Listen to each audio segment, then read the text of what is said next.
Tosubwe chiddako ku AC Media UG. Oh, you're asking me the things that happened. So kankubulire. When I was in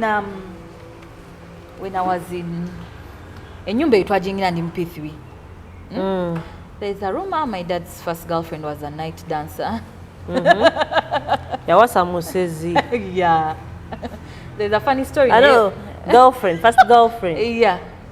His girlfriend obagwe bazimba naye enyumba what I hear. Yali musezi nga tebalinemu ebyo ebintu. So ekisenge mwe twali tusula byali sabo. We bateeka ekitanda kyange yali altar. So nze we nali neebaka ekiro bwenti. Nali neebase ku altar ya Masitani namba. In the spiritual realm okitegera much as ebintu babijjawo ne kifuuka ekisenge nze nasigala nkyebase ku altar bwenti. Era ng'ekiro waliwo ebintu byajjanga ne bintikolinga ebigere ne bintikolinga wano ebintu ne bibanga ebintu ga. Anyone that does witchcraft, it comes with spiritual husbands. Bikawula. I started wanting to have sex at a young age. So emikono gino we bagikolanga bwegiti kyali kiddimon nga kyekinkute nga kyekinkozesa ekiro okitegeera natandika okuloota nga nzaala in P5. So nga I think there's another priest eyajje in Mount of Olives Kachiri. Namugamba ever since I joined secondary I have never been the same bright girl I used to be. Priest oyo ngamba tata oyo yazanyira misomo jo. It's like as if there was a destiny exchange over amagezi gange bagaddiza sister wange.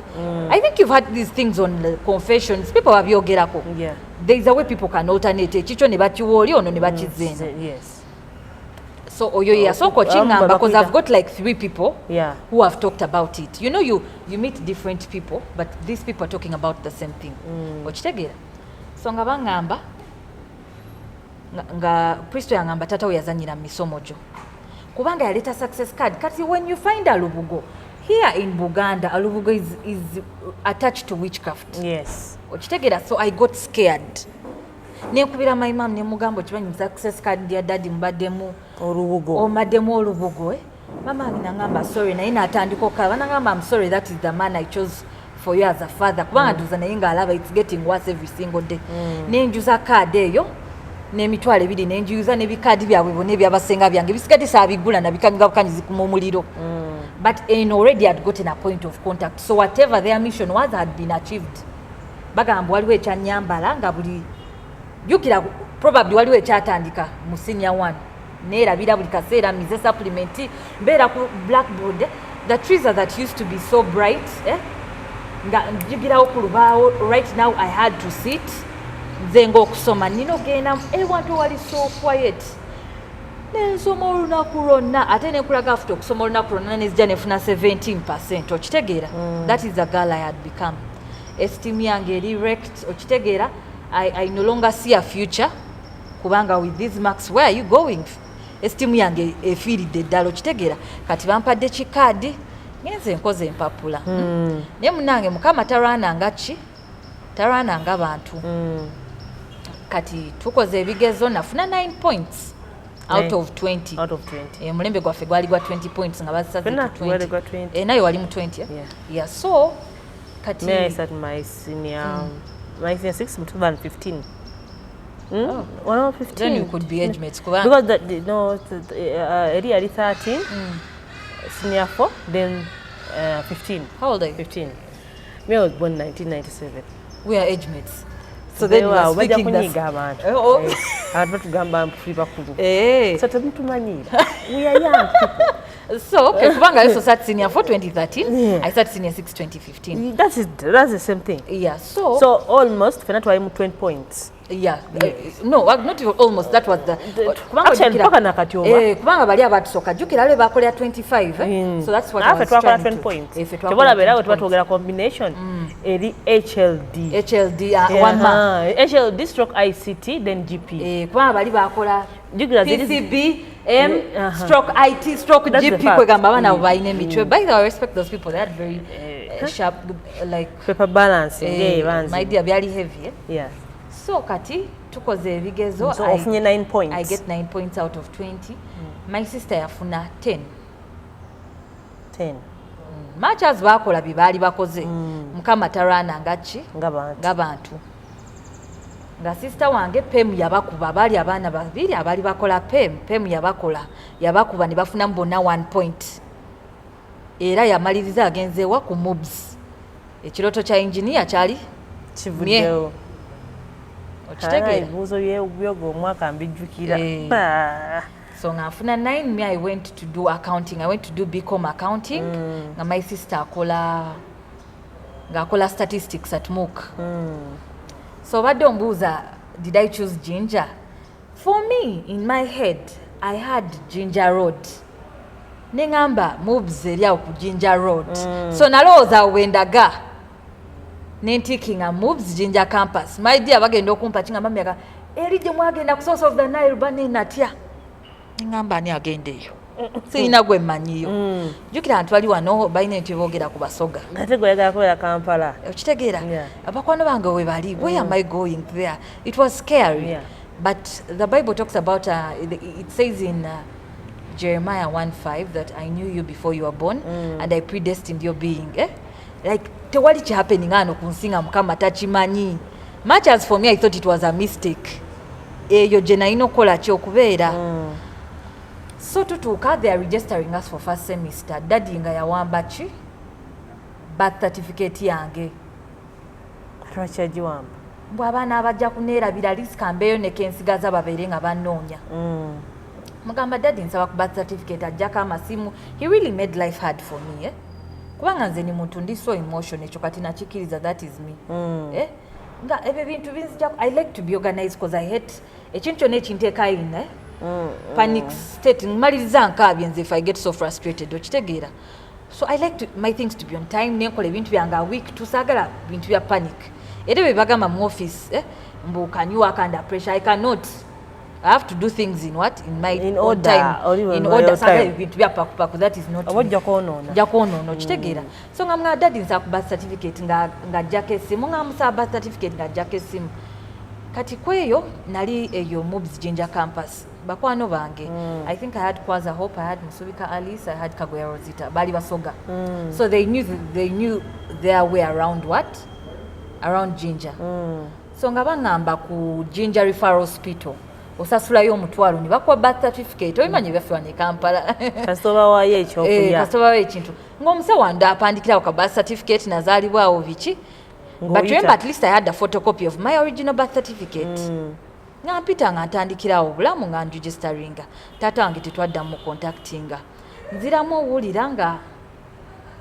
I think there's a woman Hajjat yawe Menga she owns a stationery mukwano gwe nga mugamba nalabye ku mwalawo aina akabina I think that time I'd gone to pick my senior for ne senior for chiyange yali era agiganidde yali agiina nga agiganidde like there's a way he was determined to frustrate me at whatever cost okitegeera and for me when people say yali muloge I don't want to support witchcraft. Some people know what they are doing. They are just being evil. Okitegeera.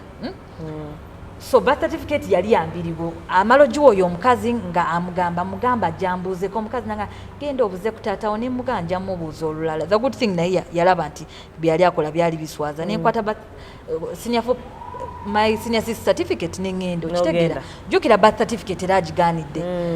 So amawulire agajja mbu he was like sijja kumaliriza kusoma mbu since tetwayitamu ye my dad is a very proud man that even mu punishment katonda gyamuwadde he is still proud okitegeera yagamba mbu oyo Nalukwago tasobola kusoma n'amalako tasobola kusoma n'amalako era jasoma bikosikoosi nga ki maama we I wanted to ask mama wange atuuka okusoma ebikosikoosi ani yamujja ku kkubo ly'okusoma gye yali alaga yali taata wange so this is how these men really get funny ani yayokya academic paper za mama wange yazokya zonna these men yakasita owulira omusajja akugamba njagala otuule waka nkulabirire narcissism you know narcissist this is someone who believes they are very important like you have to be below them you have to massage their ego ate nga tebalina nakyamaanyi kyebagenda kuwa kubanga it's from your pain that they feel like a man era omuntu awasa muwalawo n'agamba mbu I will take care of you that is a big red flag I cannot be a part of that deal okitegera sisobola cause omanya that is a narcissist oyingidde komedali erisooka I will take care of you how era agenda kulabirayo emyezi 3 kwa mayimamu yangamba bamuwayo omusaala omwezi gumu n'atandika omuwoleza nti omanyi rent biki rent wedduuka emmere gye tulya biki yamugamba nga sokotola nsagala okole nja kuwa ssente z'obadde ofuna okitegeera kumbe bali kuzannyira ku mutwe jukira mayimamu for she was young at least for us I've been privileged to date nemanya all these are scams olaba nina ekintu kyenjagala okubuuza olwaki olowooza intentions za taatawo zaali kyokusingira ddala naddala ng'akola ebintu ebyo ebyakala okukalenzi gagawala really yeah ng'ate abikolera ku baana be okay for me I would like to say it like this because I've been privileged. I call them privileges because some people don't have these experiences yes when you're dating a man wala kitabuka Steve Harvey kagamba think like a man act like a woman I would like all girls to read that buli mukazi atandika okudatinga atandika osoma kwaka akatabo we watched the movie we know the song but I would like them to read the book because mamange yangulira akatabo ako kampe emirembe it helps you tap into the men's mindset what are their expectations omusajja asooka okutunuulira it is sex oba father oba parish biki oba ki tewali alaba mpeta tewali alaba ki all those things come afterwards but it is sex now other things come with time okitegeera alabye mindset yo alabye muli well connected oliko ekisima kati olaba abaana abo bazadde baabwe basinza katonda abaana abo they are now married we are paying I think the people have gone to there like you're paying for the sins of your father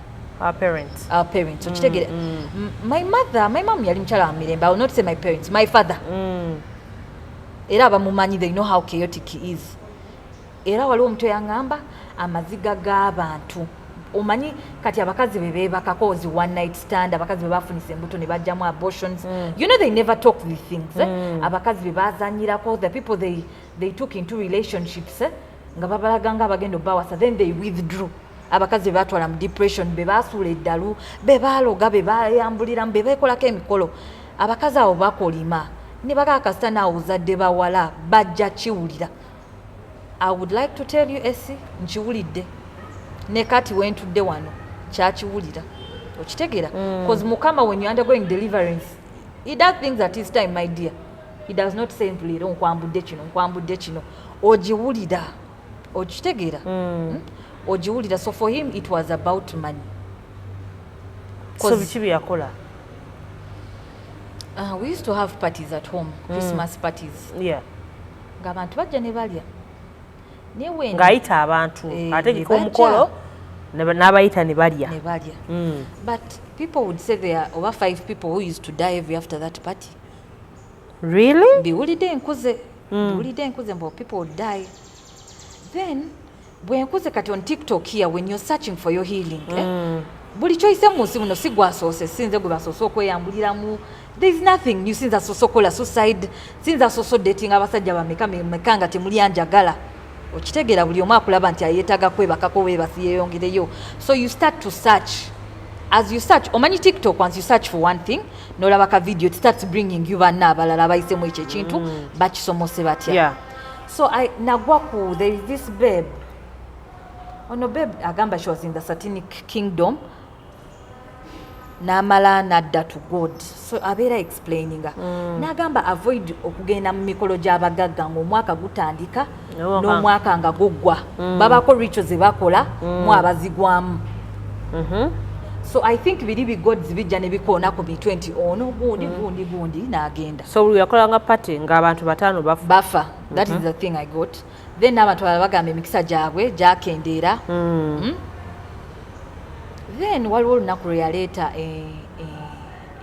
zaali mbuzi and sheep ewaka so ennyumba yaffe yalinga kasozi bwe bati so baneiba waffe abawaggulu bali basobola olaba ekiri muki munda compound yaffe n'azireeta ate nga it's like bwabireeta he turned into a different kind of person nga bwayingira nga tulaba tv nga gala mwenna to your room panaye kwegamba I still have trauma sagala nze mutu kumpoganiro kitegeera I think last time I told you that I don't want you to send me audios I like people to text I get anxious ngambo babaagala kunvumiramu okitegere it's something I'm still trying to teach myself to heal from. Okay. Nkulidde mu environment abantu bawugana so it traumatized me. For me when someone shouts I get anxious. Era bw'aba musajja nga agezaako kundating olwogana bwoti taata weeyongereyo abakazi tuli banjo kitegeera.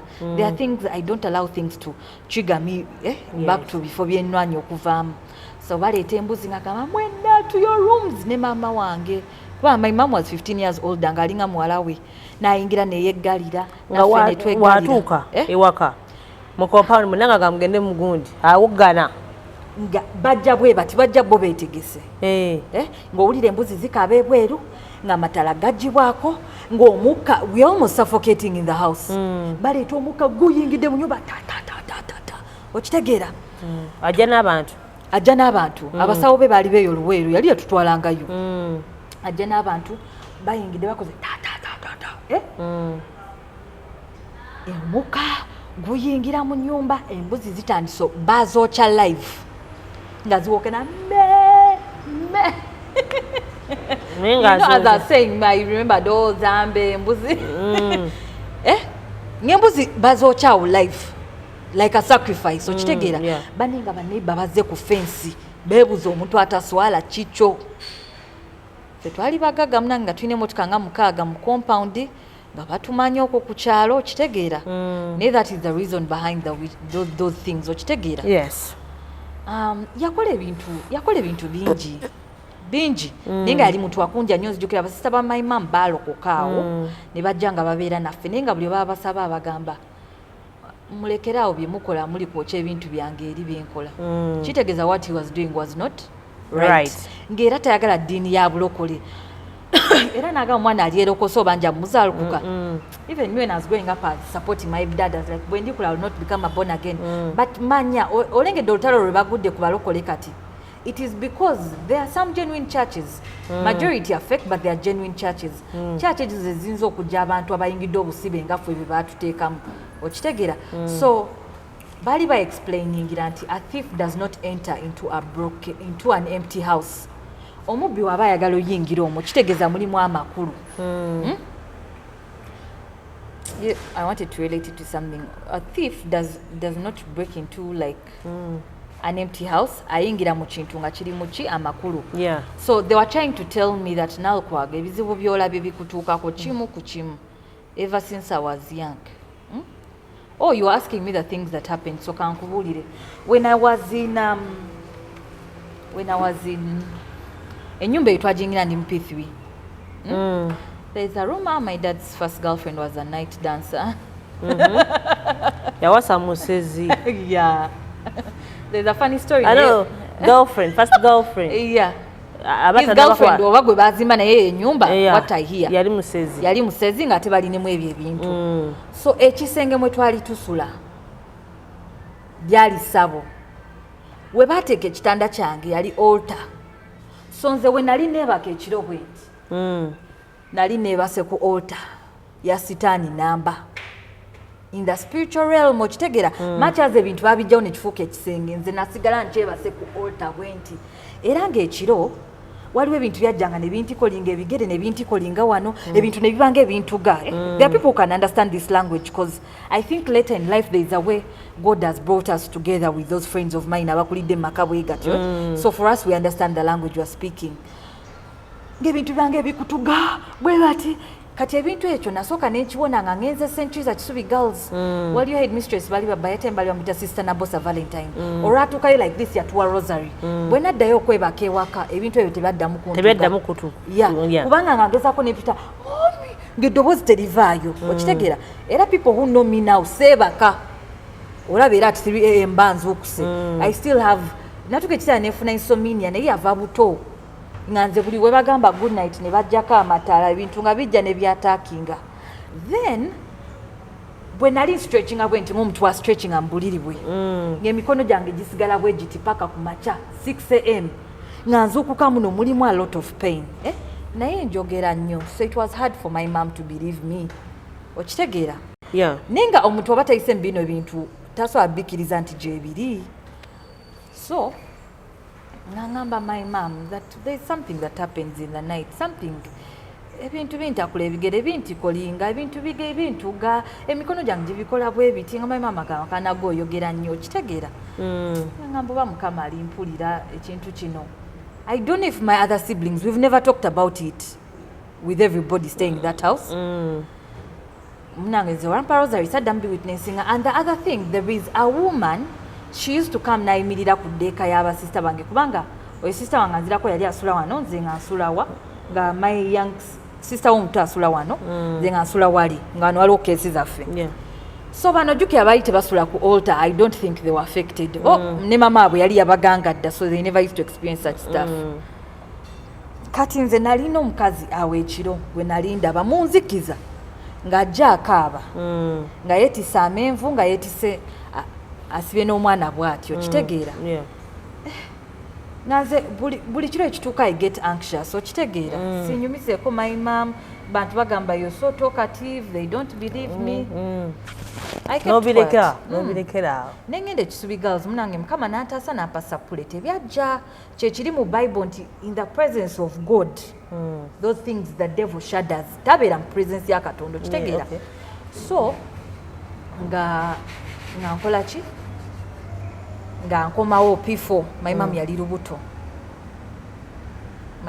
lubuto nga tumaze bamaze tukimayo kusomero nga nsika tataffe yatukimayo ngamba Triza jangu kuba nze yalinga mukwano gwe mama wange bamuzaala omwana omu tate ni mama we bewasa bazaala omwana omu ne baawukana ne bazaala abaana abalala. So still obanga mwana omu bano baba oba gano majje gaba ne bano muba temuzikwasa, they just be putting on the pretense sometimes. Mubaamu abamu abakwagala but mubaamu n'abatakwagala. Oba omuntu ndoza muntu akiyisemu yakitegeera kitegerekeka. Bano bakuzaala omu wawo ekyo ekintu wawo that feeling abakuzaala omu tolina baganda bo tolina ki bali mugabana taata naye bali kulabwe bano mugabana mama ekinene nnyo bwe baba kwetaaze balina kye bakwetaagako oluusi oba ng'oli w'amaanyi oba ng'oli w'amaanyi okitegeera. So mama wange ng'ampita nga ngamba Triza kankunyumiza ojjukira ebintu byewanyumiza nga ngamba nadde neebase wano, she was pregnant for my young sister Tracy kaga nadde neebase wano omukazi w'olubuto batera owulira ebbugumu nga ngamba nga nzijjako kaddera kange nga kateeka wali nga neebaka baneebase ng'ekintu kyenkuba nga kinga totukunamira naye yalimu yekka mu nnyumba nga gamba probably I'm imagining this stuff nga atuuka ku buliri nga yeebaka nga bamwongera olulala totukunamira ng'ayimuka breathing in breathing out ndoza nga mu mutwe gwagamba bino ebinaije byetulaba ennyo ebinaijera byetulaba ennyo ng'era bamwongera olulala nga mama wange asukka nga azzaako akagoye ke tebaddamu mukuba ngali serious. Nga manya nti ebintu bino biri serious. So ennyumba it's a haunted house. Era kati lwakuba I think in my family nze nzeka ali outspoken. Other people bagamba ebyo ebintu bituswaza family yaffe biki, but at the end of the day tuswala ffe abali opeyinga ffe ebintu, we need to know mwali mukola ki, what is obulamu bwaffe bwa getting disorganized by these things okitegeera. So bani nasanyuka olunaku olwo mama nga yamala okunyumiza ekintu ekyo nasanyuka. Then even the neighbors, there's a time I think they were like we kawaga waleta majini gakosa bakazi baffe ekiro biki okitegeera. So everything was adding up okitegeera, everything was adding up. So twamala nze ngenze ku university angambye tojja kumaliriza kusoma, ate yali mulogo, ate university najimala tojimalako. What happened? So I go to university netandika osoma jukira bamaze okugamba tojja kumalako because my dad yangamba bwe basinza kututema kerere tojja kusoma tojja kumalako ojja kubeera nga mama ojja kukola bukosikoosi. Era nze nakola keke kusoma kuyiga kola kando ebyokusoma ebyagana netandika kukola bukosikoosi. Jukira oli muzadde ate taata olulimi lwe luyina amaanyi mangi. Despite the fact ali evil. Despite that power over you. He has power over you because the Bible says honor your father and mother and your days shall be long. Pastor wanga bwaba angamba sonyiwa angamba Bible teyogerangako nti honor your good father, honor your good mother.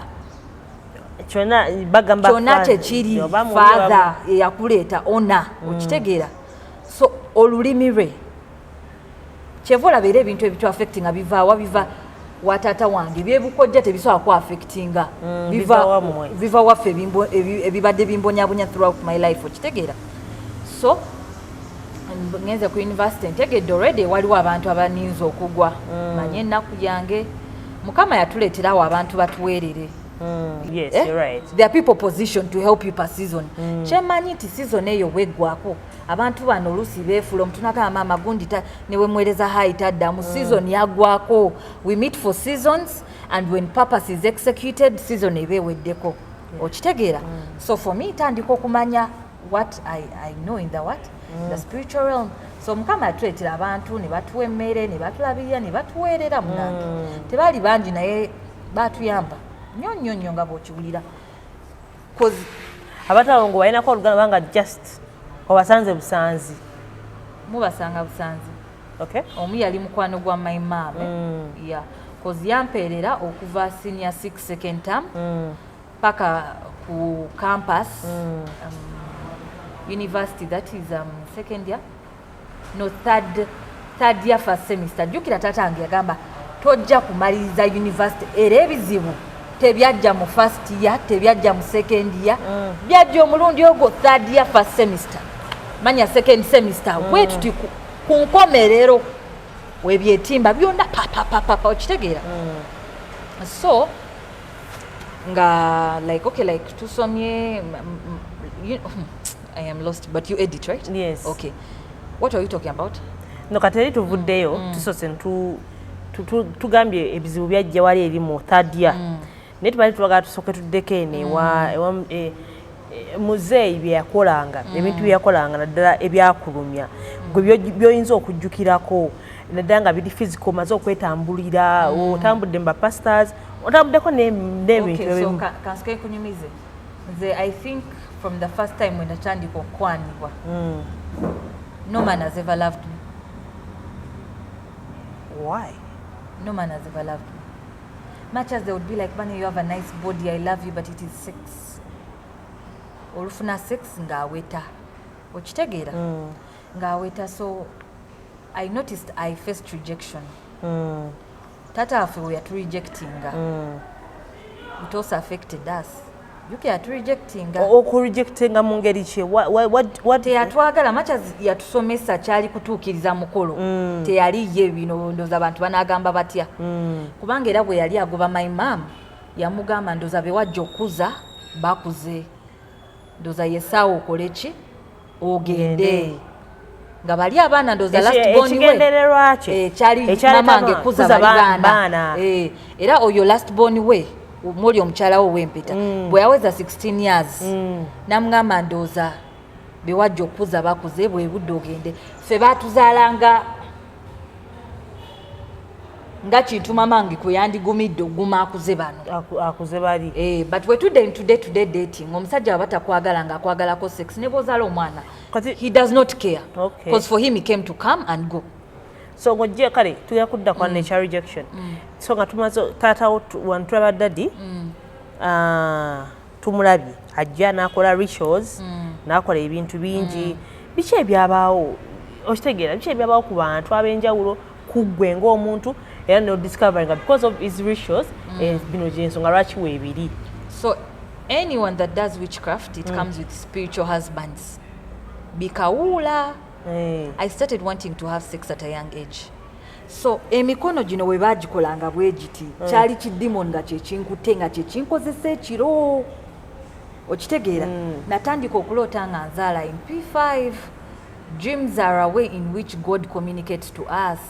Natandika walootako ebintu bya sex in P5. Had you started having sex? Why are you dreaming about pregnancy? So in the spiritual realm God was trying to tell me kubanga we nali ntandise okwetambulira ne bangamba bwe budde bwe batandika okuzannyirako. That is 2000 let me see 3 4 5 6 that's 2006 so batandika okunzannyirako okitegeera. So kati nga nalina kawula tagabana mukazi. Kawula kiki? He's a spiritual husband. Munsi y'omwoyo baba akuwasizaayo agaga nti kati oluusi bano abasajja bakima obugagga bawayo abaana baabwe abawala. So meaning oba oliawo kye yakola. Yes. Yawaayo we yandi anoonya riches yawaayo mmwe igwe. N'ewaffe ba firstborn abawala opulekando za either bazadde baba batagenda mu bintu ebyo but wonoonyereza ba firstborn abawala ku side ya taata wange they have question marks. Ne sister wange bagamba yafaat over 35 a virgin and married. I am 27 sifunanga wadde omusajja ngamba mbunjaga kuwasa. Even okay, much as I would like to get married, trauma jump same right now, I need healing. When I see a man I fear. Okitegera ebintu byempsemu n'abasajja. Kubanga nze omusajja kati natandika kati nga bongambye nti bintu ki ebyakolebwa otandise okwetambulirako. Nafunanga abasajja nga wenfuna omusajja gwenjagala tanjagala anjagala simwagala. Ne bangamba step mother we yakola ekintu kye bayita kifiiriza. Omwana gwe bakola kifiiriza tasoma. Toyina kyokola. Osigala kubeera awo in life bwoti. Bwe bankola kifiiriza oyo it was probably asajja bankwane bankozese I get frustrated nesitule ngende ku luguudo nfuke malaaya. Okay. So abaana abo bali ku luguudo abo bamalaya. Me by the way they can be my friends okitegeera because I think I can relate with them. Tebaayagala gendayo. Some of them it's demonic attacks waliwo ebintu ebyabakolebwa to frustrate their lives. Okitegeera ne bamaliriza eyo nga bali ku streets. Okitegeera because you cannot tell me omuntu ow'ebicupa ze olyaze olitasenya olyanywa omwenge. But there are lots of weird people you can't give them access to your body. Okitegeera. So nibangamba stepmother we yakola ekintu bakiyita kifiiriza but mu kikola ekyo my dad yali akozesa ebintu bya ddogo so bijira mu kawuula jjukira bali benagaye baneiba bacomplaininga kawaga aleeta amajini gakozesa bakazi baffe so there was a pastor, she's called Pastor Sandra Bayingana. She leads the Road to Redemption Ministries. When ali nga mpuliriza someone ze nga nkyasabira ku chache ng'agamba bakazi bajja ne bamugamba kawuula. Kawula is a spiritual husband. Tagaba na mukazi. Bweba omusajja alina kawula. Kawula tagaba na musajja. Omukazi tagaba na musajja n'omukazi tagaba na musajja. Kitegeera. So yalina okwebakako yekka. Yekka oba mukyala we. Kati be bantu boolaba kati. Oba obalaba kati batambula naye tewali musajja akwana n'aterera naawe. Okitegeera. Akwanako. Never was there with good intentions, chankalana because you have something. Look at these things are unseen. Naye yo Pastor Sandra yanime anti abakazi bano bajja ne bamugamba ekintu kijja kubanga baba baabwe babalopa nti abayebasibwa ati natandiko acting nga ali mu sex asweating omulabe bigere biri waggulu. Sometimes bagamba bwoba tosabye na kusaba it later manifests ng'olaba omukazi asweating amagulu omulaba ali with someone ne tolaba muntu abalala bagamba ekintu kijja ne kikanyuga off the bed. These things are there akuba some people batyo byogerako abantu they don't come out to speak up. They never come out to speak up. But for us these things happen. We are not living in the same world. I have been to Butabika. I don't know what has not happened to me in my life but I can tell you that tuli in this one Uganda ne buli omu aginyumyako lulwe kati waliyo baffe kubanga nange natuuka nenfuka traumatized nga buli musajja ajja mu bulamu wange kati basooka ewange ku my dad side I think it was only one auntie of mine who was a first wife abasigadde ba second third wives like that. Even in their being second and third wives baba baabwe tebabaagala still they suffer rejection okitegeera. Then from the moment I started dating, asajja ba approaching abalinga ki bafumbo because I first had a married men could approach you, right? Yeah. Okay. But I first had a crush on someone from P3 up to campus. I'm a loyal person, just that I think I've not yet been given an opportunity of Muto settling her down. Because there's nothing I am looking for in different men. But kyonna byalina happening ng'olaba nti there's a problem and you need to find a solution to the problem. So oyo guy gwe nafuna yali tanjagala nga bwe nkugambye bwe nfuna omuntu gwe njagala tanjagala oyo ne muvaako. Nefuna omulala in second year. Okay. Nofuna omulala mu second year? Yeah, nefuna omulala mu second year. He's a pediatrician there in Jinja.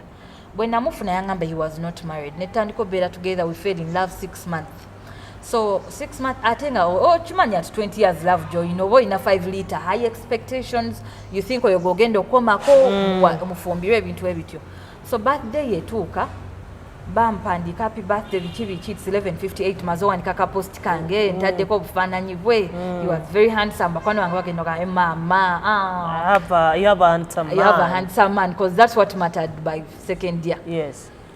So mangendo posting like this. Mine was 11:58 banaye mbazi clocking a midnight in posting eba ninga aliwe ya posting at 11:58 ng'omusajja wange yennyini gwe baposting zibaga happy birthday the love of my life the father of our 2 children. Happy birthday to the love of my life, my husband, and to the father of our 2 children. Nasoma message bwenti nga mpulira amaanyi gampeddemu nga ngamba probably it's a twin or something. I scroll, I put it back. Bani nga ngisomamu. So when you want to confirm something is real, go to the comment section. Ngenda mu comment section nga ba in-law bagamba Namula, thank you for taking care of our girl. Hey! Nakola bwenti nalukwago waabwe. So for me, like I'm those people like Echintu, if they tell me someone has died, I think go into denial. Then Echintu chigenda okunkuba probably no mutu nga bamutadde mu ttaka okitegeera awo entandikira okkaaba. So nga maziga gampitamu nga mukubira nga mugamba Fahad. Because Fahad yali anjagadde nze njaga nnyo omusajja alina ssente ekyo sijja kirimba. Okitegeera njaga nnyo omusajja nfaako. Byonna yali abikola. Yeah. I like men with power, influence, fame, and some money and average looks. So chitegera. Byonna yali abina. Si byonna, but you know better at least with 2. To me in my life. Okay. But those days, what mattered the most was handsomeness. What generally ngendo lira kumere nali simani with some money. Yeah. Chitegera. Exactly. So Fahad namu meeting tugenda mu kisibo nga mpereza daku mpereza iftar. Nankubirako kumacha afternoon or regular kitegeera like he really showed me that whole love. I really fell in love kitegeera sharp campus jukira akola meaning kati nze no ngamba mureda assured sijja bona nnyo nja kusala busazi nyingire nyumba ewedde you know your head can lie to you you don't know the sugar that's waiting ahead of you okitegeera ndaba birungi byokka I have not seen the bad things. So maliriza omukazi apostinze kubira Fahad mugamba lo Fahad you didn't tell me you're married ngagamba mbiza mina board meeting naye mbuza saa meka mukaaga ogwekiro kuya amanyi gampide because nali njagala Fahad nga mu postinga buli kanaku ku status yange era abantu nga bamumanyi but before okumpostinga wali omanyi married men tebabula married man tebabula olw'ensonga lw'osaawa ezekiro zetukuba mwayogera nk'ekiro esaawa 6 gw'ekiro I was daft. I was 20 years. Tewafaayo nnyo kunoonyereza. Nali nakayingira dating system. I was a baby in the dating system. Nga simanyi bwetambula. Okay. So ye yali yanneesooka dda. Nankubira at 7, jjukira aba avudde waka. Nankubira in the afternoon, no regular nkubirako at 7. Naga baby good night. Either nava ku WhatsApp, but very smart. Okitegeera. So kati nze nali nyingira buyingizi system nga sigimanyi bwetambula. He is a married man, right? Nga tofaayo kale nali sikiteekanga mu mutwe. So omukubira essimu omugamba nti you're married man agamba ndi board meeting. I'm in a board meeting. Ne mugamba nenziramu nenkuba. The next day simu n'agijjako. Nenkaaba akalabo kange nali namu obulabo nti kati for me my love language. I love food. I like taking someone out netulya. I love gifting. Nze nyina n'okwejjako omutwalo gwange ogusembayo mpa omusajja okitegeera naye bankakkanya omu ku omu. Tewali buzibu. So ebirabo byange olwatuka ku ssomero. I remember even my mom helped me pack them. Well, my mom was very supportive. Omanyi omwana atuuse mu season yakwagala musupporting. So no packing ebirabo. Ne packing ebirabo ne mpa Fahad. Mukazi watu. Fahad. No more. Okay. Nemonaga thank you baby. Obidawe mwali muki. I am more of a hands-on person, so I love doing art. Yeah. So I made him that wall hanging amakati mulimu kifaananyi kye. Officer. Officer. Mpulira. So ne spraying out with my mom. Okay. Not really to go up. Bannaye bantu mmwe mukoze ebintu in the name of love. Love, all in the name of love. So no nemuwaba nenaga thank you baby.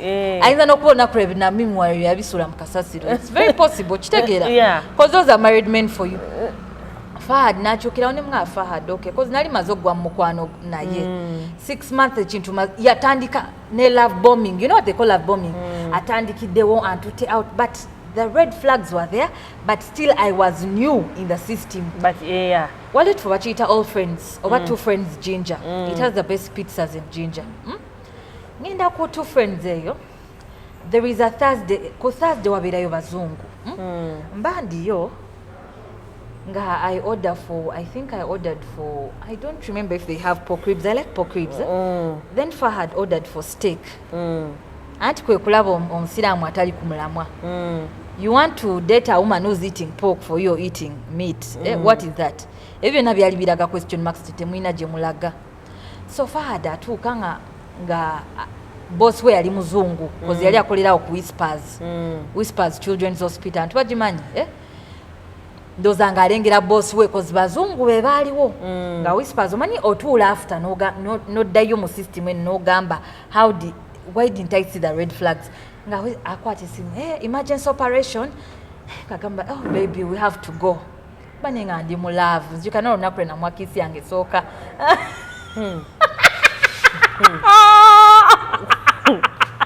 mwana so with whatever Fahad had done for me, I felt like I had been in love for ages because he was handsome, yali agaba sente, he would tell me put on this dress bojanaga baby you look nice nakugulira oluji kati by the time kana kaimba ke kaliko omukwano gonga gutamiza so people around me when I hear that song up to date I remember Fahad and that scam of love he had taken me to because ke kalika playing and angamba baby I dedicate that song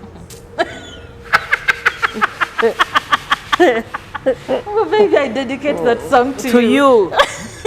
So whenever Kaulira zinenako, I'm like, mena scam, ochitegeera.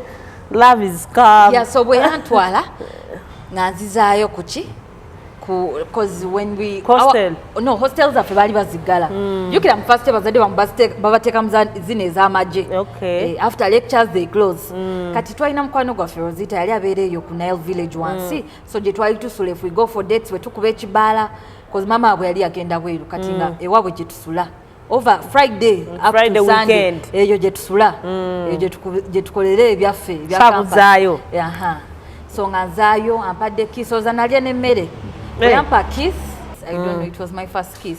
Yeah. So that is second semester. Nga bakwano wange balingiriza eri mu ddini so imanyi ya campus kati bwe nyingira nga nga mpulira nzaaliko olwo ino olulenzi olulenzi lunfaako ludokita kwega luli perfect okitegeera ng'emmere ngikwata nga njiwa bano abatali mu love. They had their boyfriends, but for me now it was I was the new one. Yeah. I was the one on nga bali emmere bane nga nenjala tennuma nga mpulira nze byange bituuse. So I suffered heartbreak eyo yankuba jukiro ligwe nali crashing zone from P3 to campus first year yali tanjagala even when I tried he didn't like me kati nfunye ono Fahad agezeza kukunda ganjagala biki ate he's married so Fahad is married Nimuga Fahad, can I be your second wife? Because he was Muslim. Ngana gude damu kwano naye. Atenze mbulambwe nali nkulidde tata wange yali mama wange yali alinga mchala we. Either okubiri oba okusatu kitegeera. So to me it seemed normal that it's okay for a man to have more than two wives. Okitegeera. Yeah. Even up to now there is this thing I have in my head that is a better kumusajja omu. I know but I have not grown up in that life. So for me I usually tell people I will not speak of things I have not experienced. Tewali musajja omu. The same manyeyo. I see them in church but at the end of the day olengera of late katonda atandise obajja that things they are doing cheating. In darkness. So yes. They're doing a lot of things in darkness. Yeah, even religious leaders. So So to me a bit it seemed okay nemugamba Fahad I can be a second wife. Please make me a second wife. Fahad najjako essimu Fahad yankyawa bwatyo so he left me in pain okitegeera nenga Fahad eyo Whispers kati abejjinja bebamanyi Whispers yali awo nga hostel yange eri wali ngeno e Nizam Road nga tweyitako ne Fahad ekiro like from the next day Fahad n'atunuuliranga atandabangako so this is the time I'm being welcomed to the world, welcome to the wicked world. Why do you say so? it's a wicked world because you do not just withdraw from a relationship like that. Notunulira nga taberangako nango kitegera. Olaba toina kyomukoze. Toina kyomukoze omuntu akwesiseeko just because you found out he has a woman. He didn't even bother to lie me anymore. Chakomaawo kitegera. Kati netandika ogendanga for lectures with my friends nga batulaawo ku gate ne bansekerera. So again they are killing my esteem. Jukira nvudde buto people playing with my esteem. Kitegera. So with time I got over him. Bakwano bange chenmanyi ti heartbreak teluma nnyo, but eruma when you don't have supportive people, when you are idle, tokola bichi. I remember we got discussion groups, we got so serious, we got so busy. So in second year it's like that is the time that we were launched to the ginger men. Never tutwala ku outing. Ne tuli emmere ginger eyo. Ne mutambula ne mudde ne tuzunga road trip bichi. Omanyi abasajja bajja ne babakwana nga buli omwe alina abasajja nga 15 bamukwana people are taking you here, they are taking you there. Okitegeera. But of course I did not get any man to what? To love. What love you know? Anyway, I usually, because from Fahad, now I had a heartbreak. So second younger, emisomo tweyongera ine emisomo jaffe. So waliwo this guy, he was called Mukasa. I used to meet Mukasa from first year, from the time I got to campus. I used to meet him nali nsula ku Gabula Road. Bine mitu bantu wa jinja bebabimanyi. Waliwo kizimbe kye bayite kyakatoka Julie, kiri next to Albite Library. So nga buli wema ngenda okusoma tweyitako ne Mukasa. So it seemed like fate. Like it was a coincidence, but mama coincidence ya buli naku satu. Buli naku ne mweraba. Nga de tweraba. So nga nali naive nga ndi kisiru okitegera. Jukira omwana omuwala omutwe ogulawo okudda ku level y'omusajja otegere nti gino mizanyo gye bakuzanyirako. So we started with high. Jukira first year yonna yali high hello bichi. With time I later noticed we were in the same class doing BCom accounting. So nga one time I think yali azze ku hostel na shifting that is na shifting to a hostel where omuntu yali discussing na Mukasa yali akola ki ali mu clearing and forwarding, so tebalina budde busoma. So bafuna omwana over the weekend namuyitira mu basomeseza mu week. Okay. So again we meet again, so it's like you stay here, ne mugamba I stay here. So mama class omwo kubanga kati mubze ina Narambai campus, wali Narambai primary school. Bagula over half of it. It's a UPE school, so bagula half ne batikawo mobs, half is a UPE school. So munango bera campus omuntu nakusulira omuwogo ku ngato, which is okay kubanga we share the what? The campus, we share the canteen. You have to know that this is up country, that is it. If you can't take it, go back to Kampala. Oh, mugende tata mwakolere university since you cannot adjust overe mwendo. Ngano tulana ku desk bw'abaana ba primary. Notula kantu nga kabinako katuddeko kota okitegeera. Yes. But all those were not issues. Kubanga twali tusoma like 2 hours. Amalata mbi nga manyi ne maaso eyo jabivaamu. Ojabivaamu gwe kiri nti focus on the goal ogende. So I meet Mukasa little by little. So Lumutuba, there was a lecture I think was called Kefa. Kefa had given us work. I had come back a little late. Yeah. But in Zijambuza abana you people. I have heard there is a lecturer as Swaza which I think anzisaga bintu yakunda bisokitegera. I like to be my life to be perfect. I'm supposed to be good girl. Kitegera timina bera mu any bad things. Yes. So nzija chine chibega bigana kiteka bwenti nga bona jire mabega bw'omuntu nenteka bwenti. Oza na kiteka kwani na kiteka ku Mukasa. So our story is still starting. So we look at each other and I'm like, you in my class. You get what deri wabwe twegamba hello. Hello, hi. Unatandika obugambo bwe. Naga you look like someone I know. Yeah. No. I think I saw gamba labo no nemga which person. Ngandi naive era. Nemga which person naga you look like someone I met which ne bambuliza bulizao. So Mukasa like YMCA campus is very far from Narambai. So munange Mukasa yeka ya ine motoka mu class yaffe. Munange labo privileges obumbwe twafuna nga Mukasa tutwala kusomero natuzaye wako kitegera privileges ezebiri. So we became close. Nekituka ekisera nga people have boyfriends ngoluse motoka ntula muze naye. So we would reach hostel netunyumya okitegera. We would jazz about life. It was a challenging period for my mom because my mom tayina mulimu in first year and in second year.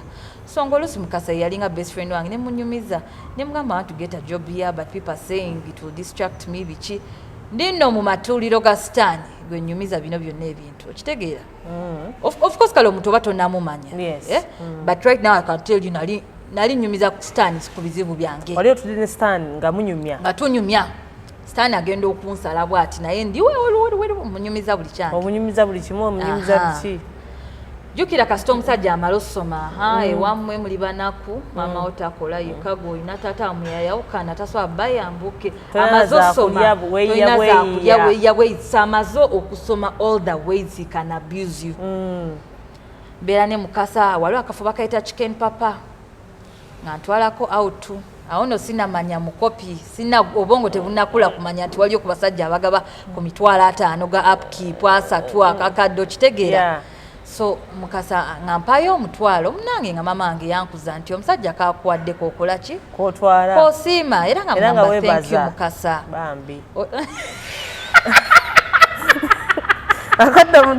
akadde omutwalo gwe webaza Kamugamba mukasa thank you okitegeera oli happy ndi happy so nga tubeera mu motoka nga abantu nomweyo hostel bagiyita Judy's Palace eri awo ku nizaamu era jjukira oli ankyaye owa whispers naye opposite era nga bwalaba bagaya abalala nga bantwala omulaba anuukiriza bwati kwegamba that is one thing that disturbs about men okitegeera I gave you a chance wagizanyiramu okyanuukonoonyayo okyo okitegeera my life has to move on so nga mukasa tubeerawo ne tunyumya nga abaana mu hostel babeerawo ne balingiza nga emaama okitegeera so chances are to the point that abawala bangi balaba ebintu bingi ne babyegomba but they don't know what's happening they admire people's marriages they see cars abantu tebamanyi gye bazijja there are lots of things because people admired me and mukasa because mukasa would come there and just up to midnight nabeera waawo ne munyumya so I got attached to mukasa because nali siri mukazi wa kubamirwako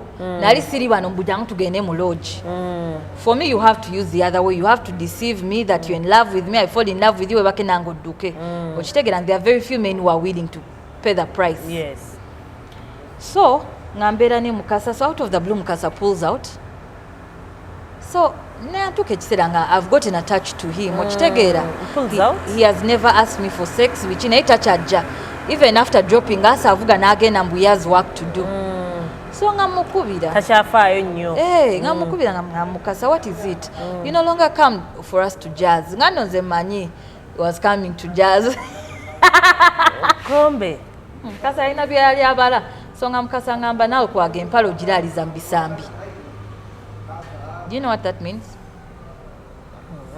atwannyonnyole empale ogiraaliza mu bisambi meaning when you remove the nick ogireka wano so for him he had come for sex it's at this age nga amaze okula much later that the other ones were hallucinations that twayinanga mu secondary and primary that omusajja ajja kujja akudating sex after marriage kati we are being introduced to the real world the men want it they want the cookie before the marriage whereby they don't even want the marriage with you wants the marriage with you olukulya nga agenda gwe baba bakumaze okitegeera so nga weetereza ng'omutima gunkuba bwe nti nga ngamba banaye I promised my mama I'll be a virgin till what till marriage naye nga ngudde mu mukwano nga gu overpowering nze you love mukasa I fell in love with him remember like it was a trauma bond I was heartbroken from the other two sides so you wanted a replacement I was using him to heal kumbe this one was taking me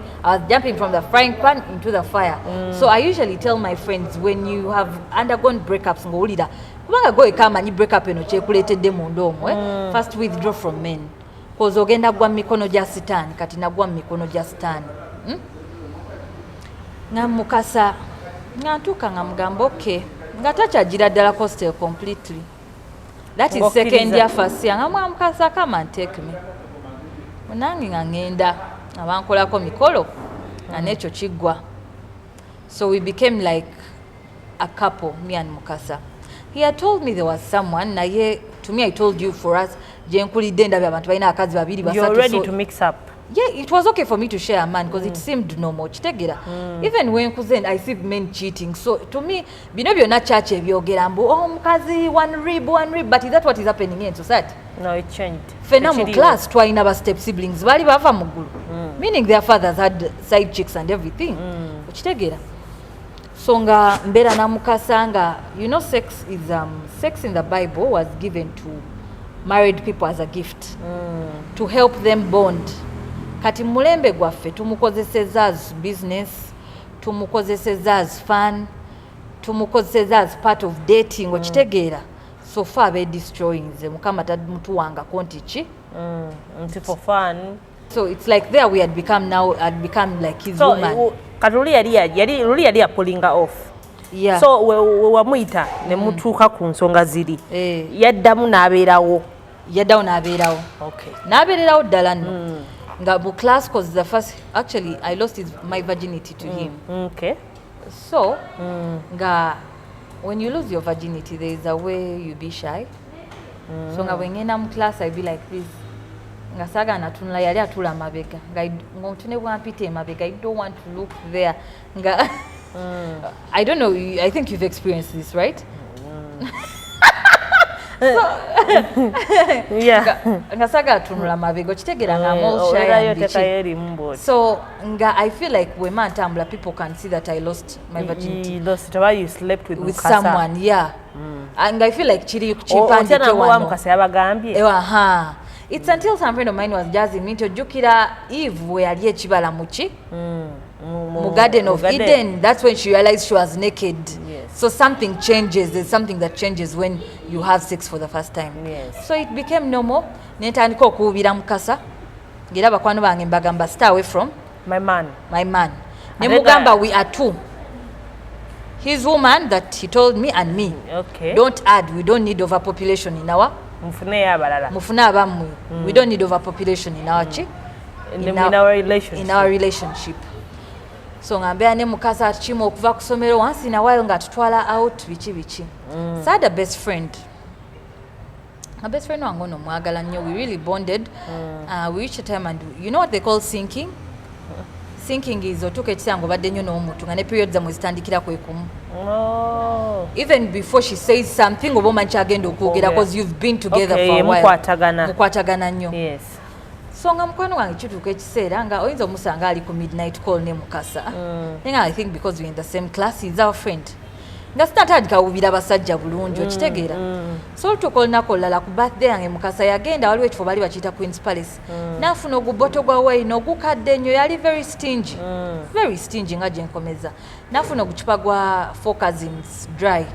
N'aguleeta nga guliko bane yagudastingako kati nomanya abasajja they don't pay attention to detail. Teyasobola nagikola kyo babasibeko ka ribbon. Yaguleeta bulesi. So era nagwa mukwano gwange bamuyita Rosita ye ayagala nnyo okunywa. Twanywako katini but for me I like Four Cousins sweet red. Yeah. So nga mukasa nga my friend's birthday reaches. So my friend yalina omusajja yali akola mu UN. Ng'omusajja oyo nga yampa cake. Ng'eriko ekifaananyi kyange happy birthday Triza. I didn't know the intentions. He was a generous man. So nga kati when this thing happened, samusabako cake. Kubanga this girl tells me she told her man that it's Triza's birthday, let's do something. Era ne cake yagindetera sabako cake yabwe.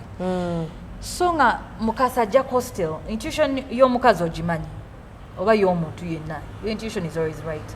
Nga mukasa akuba, I just sensed it. Nali ntudde kumpi naye nga mukubira nga mugamba come out but make sure Triza doesn't see. Nga nkola ki nga my heart tells me that's mukasa and he wants to take Hope out. Oh my God, really smart to say. No, it's okay. Okay, so your friend. Yeah, I want to take. I want to take her out. So nga mugoberera. Lero njagala. I want to know if my intuition is lying. Yeah. Basanga nga she was tiptoeing nga bagenda kugenda babiri. Ninga, this is my man. This is my friend. This is my friend. You want to go where? Boy, I want to take her for a brief birthday. Jukira nawe yakolera birthday. Nemugamba we all coming. Nengamba omulala Alice come we go, Rosita come we go ne tugenda. Let's go and celebrate on behalf let's of go and celebrate this birthday. Tutuka ku birthday nga mukasa agula pizza nya. Mukasa ali avake emitwalo ejo una very good day. Olwo asanyuse nnyo. Ebiri. Nakwe dala ku 15 13. Mukasa agula pizza nya. Ndaba. Zatagulangako. Yeah. Ndaba. kasagula soda tweyongeza n'okweyongeza byannema okulya because this is the time I noticed that Kalaina Conti, the same man you call stingy, is making it rain for another woman. Nafune buba lyestafunangako nalya slice ya pizza emuze njagala okulya ate I like junk. Yes. Naye appetite yabula. Cause nebbanga linabeeranga ne mukasa nga tosobola kuyoya. Nga tosobola kuyoya. Tasobola bigula. Tasobola bigula nga tunakijja mu system. Tajja bigula nga nabijja mu system nga mwagala. Remember it was a trauma. Do you know trauma bond? A trauma bond is you get used to how someone treats you. You just get used to him. What you wali no mwagalirayo. So tutute kupate kati ne yeyisayo mukwano gw'omu abasajja kye bakola n'agamba ono yaguze ebintu bino but it was mukasa ng'agulidde mukwano gwange for the birthday.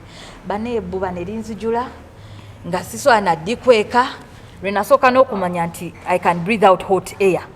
Nga ndi bwe nti omukka gwefulumya nga gwokya wano bwe abantu. Nga bandaba bano bakwano bange bandaba they knew me naine ebbuba. Nze naine ebbuba okuva buto nga my mama era yakiŋŋamba dda. Nga nze ebbuba lyange ku bbuba lye nayina nga wenfulumya engoye bwe bati nga ekire kituukirawo ng'enkuba egenda yiika ng'era etonnya. Lyebbuba lye nayina paka we nakula ne ndaba nti abantu betuwubira ali eri buli wamu gy'ali.